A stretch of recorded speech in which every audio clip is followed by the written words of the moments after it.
take a look at Tezos. This is a 24-hour Tezos versus Bitcoin pricing, and we'll take a look at the dollar parent in just a second as well. So what have we managed to achieve over the period of the last day or so is coming up and getting that target there where that white line is at 3,189. That's jolly good. So since then, we've had a retracement. Well, okay, fair enough. That was a profit-taking line, so that's something that we're comfortable enough with.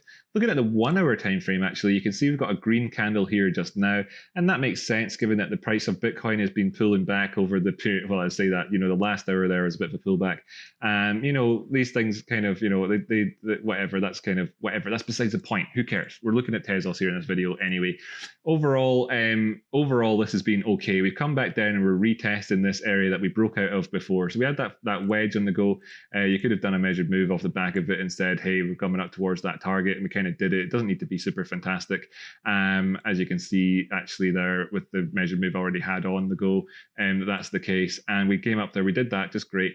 And now we've come back down, we're retesting this to see if it's support. So fair enough, okay, we're above our previous highs as well currently. We're above 3,000 and sort of the 3,070 area that we want to see it stay above. I say that just as it's dripping down below, but you get the point. We're just in amongst that area right now.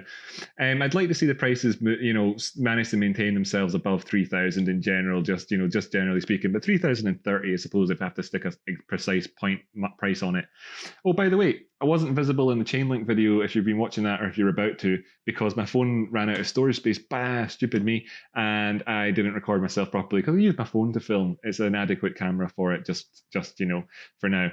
Anyway, that's what happened there, but it doesn't matter. It doesn't matter. And I'm back here for the Tezos one anyway.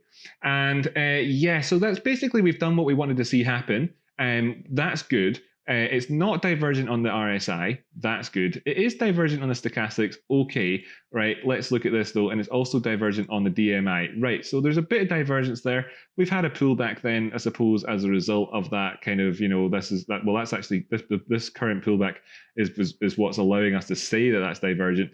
Could we see prices drop down below? We could. I'd like to see them be supported by the 21 EMA on the daily basis. And I'd at least stay above 2,909, where this line is here at 2,950, so that we can say that there's a higher low on the go here, just in terms of just purely looking at the price action alone without any sort of drawings on top of it. Just, you'd want to see a higher low coming in, right? But generally speaking, this has been okay. We've been supported by the 50 simple moving average right here, as well as other things like our trend line, etc.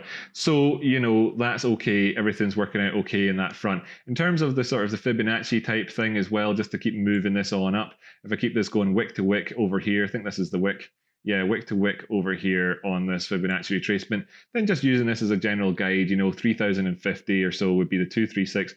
Going down below that and it not being a fake out, actually going down and closing there on the daily and then moving on down, could see the 2,950 area come in as the next area for that, the 382 for a turnaround, and both of those would be okay. Moving down to the 50% areas where it gets quite dodgy, because that's 2,900, in terms of the Fibonacci's, and then maybe you'd be putting in a lower low, and this is a high, a lower high, a lower low, a lower high, a lower low, all that sort of stuff. Now, so we don't want to see that happen in general. And looking towards the RSI here, that there wasn't bearishly divergent or anything. So, if that were to happen, that would kind of sucky to go back into that downward trend. But we're doing okay, and it was all part of the sort of what we maybe needed to do in order to make it up towards the top without being so so parabolic that it ends in an 80% withdrawal thereafter, and things are okay on that front. And I'm going to just leave it at that really for now, just kind of keep things nice and brief. Sorry, I'm sinking out of the camera as my camera leans back against the book that I've got it balanced on for the thing. Yeah, one day I'm going to get a decent camera, by the way. It's just that I would only use it for YouTube. So until such times as I know that I'm going to be doing this for years to come, then I'm not going to bother buying a camera that I would just end up looking at and thinking, why did I get that? Or whatever. So 1,000 subscribers if you want better audio and better bitter stuff like that. Anyway, right, great. Down at, well, whatever. I'm not making any commitments on that front. I'll get one when I damn well feel like it. Yes. So anyway, on the dollar price and how are we doing? Well, we've managed to come in here in the 24-hour time frame and also come in and do what kind of needed to be done. We closed out the day at $3.05, and that's good. We're still above $3 right now, living that dollar dream, as the person in the YouTube comment said. And yes, we've done it without the divergence in this last period of time just here. Of course, comparing it to those highs over here, then you could say it's divergent. That is quite a ways away ago, you know, but it exists. It's on the chart there. If we go to the weekly time frame, then you can see that we're high here, and on terms of is this divergent? No. So we're at the minute we're coming in and we're avoiding that divergence on the weekly time frame, which is good to see. How about the 2-day time frame then? Is it divergent here compared to the 2-day time frame? Yes, ever so slightly, you know, but we're still on the way up here. We haven't got a local high exactly or any of that on the go quite yet, despite this red candle so far. So maybe, you know, I want to see the prices really kind of come up and do this full measured move up towards $3.20. That would be ideal in order to, and with the oscillators moving up as well, in order to avoid having the sort of the 2-day or the bearish divergence, you know, push up past that. And of course, we don't have it on the weekly versus here, but there is this spike up here overall. So, you know, this is all just part of the upward movement. We want to see it.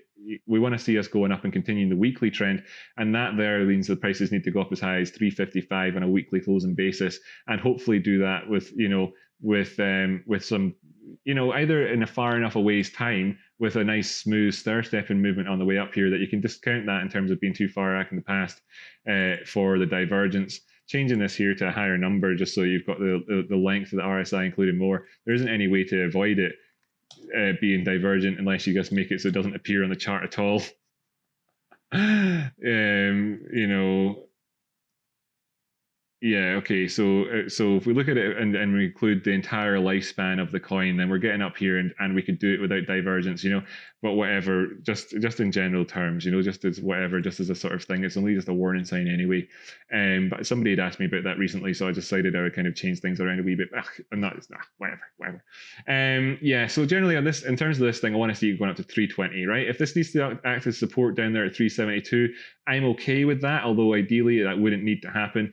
We've managed to avoid any of the any sort of bearish pattern appearing on the chart so far as we've been doing this upward price movement really so far. I wouldn't like to call this necessarily at this early stage a rising wedge so far, you know, for instance, like that. So we're managing to avoid this as being like, you know, as being necessarily the case quite yet. I'm saying that, and I'm feeling again, you know, we want to see this going up to the 320 area so that we, generally speaking, we don't have that on the go. You know, that way it's just, you know, and whatever, we can just talk about it as being a channel and all the rest of it instead of trying to force it into a rising wedge or something which is potentially bearish. So anyway, so we're doing okay at the minute. We're doing what we need to do, and we're doing it without bearish divergence in the immediate sort of past in terms of the upward trend. And this was just consolidating here anyway, and we had the head and shoulders in this area which was resolved as well. So that was all kind of taken care of, and the oscillators reset themselves. And I'm really looking at for divergence since the 11th of May, to be perfectly honest with you. Wow, gone so red. Wonder why that is. Just, I don't know. What if I tap my face? Tap my face. No. Tap the plants. Tap the window. No. I'm red. Well, I'm red. I'm red. Do ba dee da ba die. So, yeah.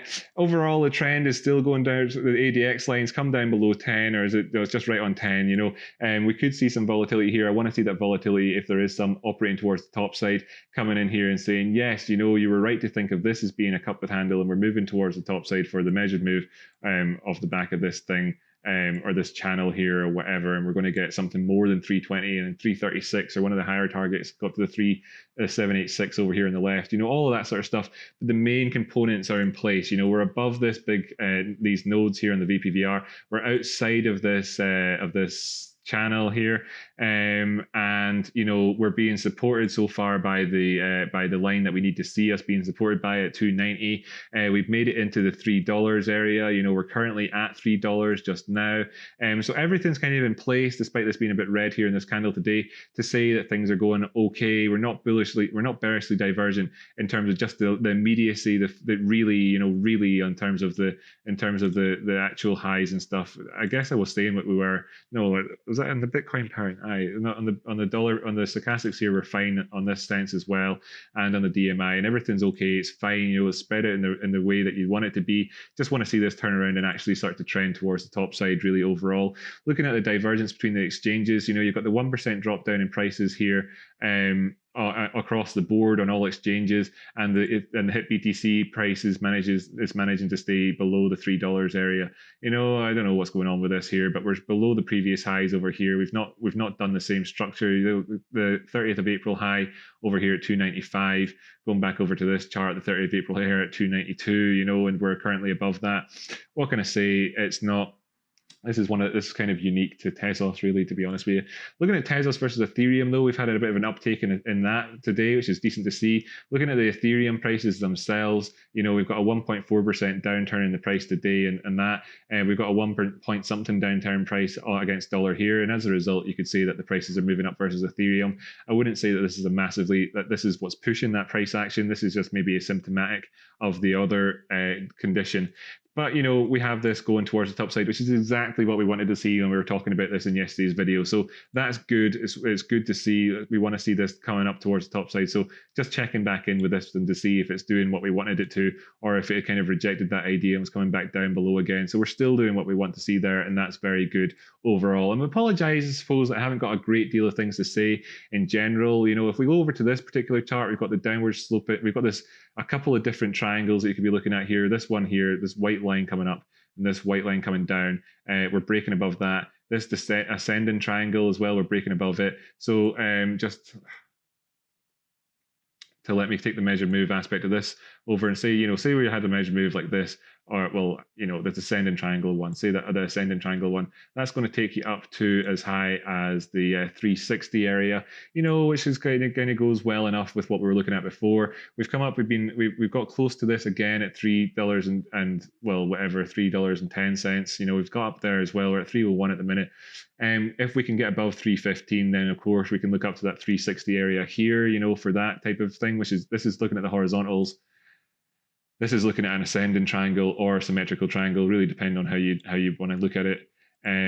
This one is looking at things in terms of this symmetrical triangle here and moving up towards the 350 area as well. But it's actually looking at it in terms of the downwards parallel channel. So in terms of all of the different shapes together, depending on how you're looking at things, really I've sloped back the way.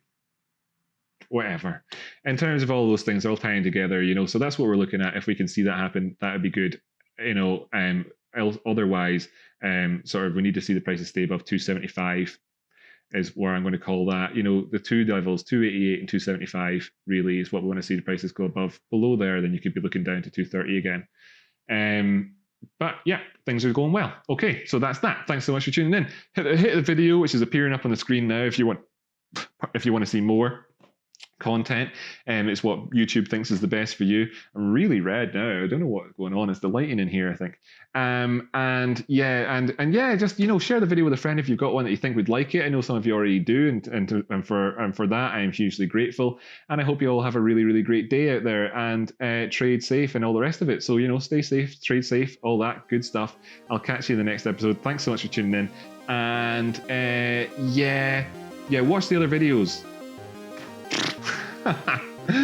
Yeah, catch you later.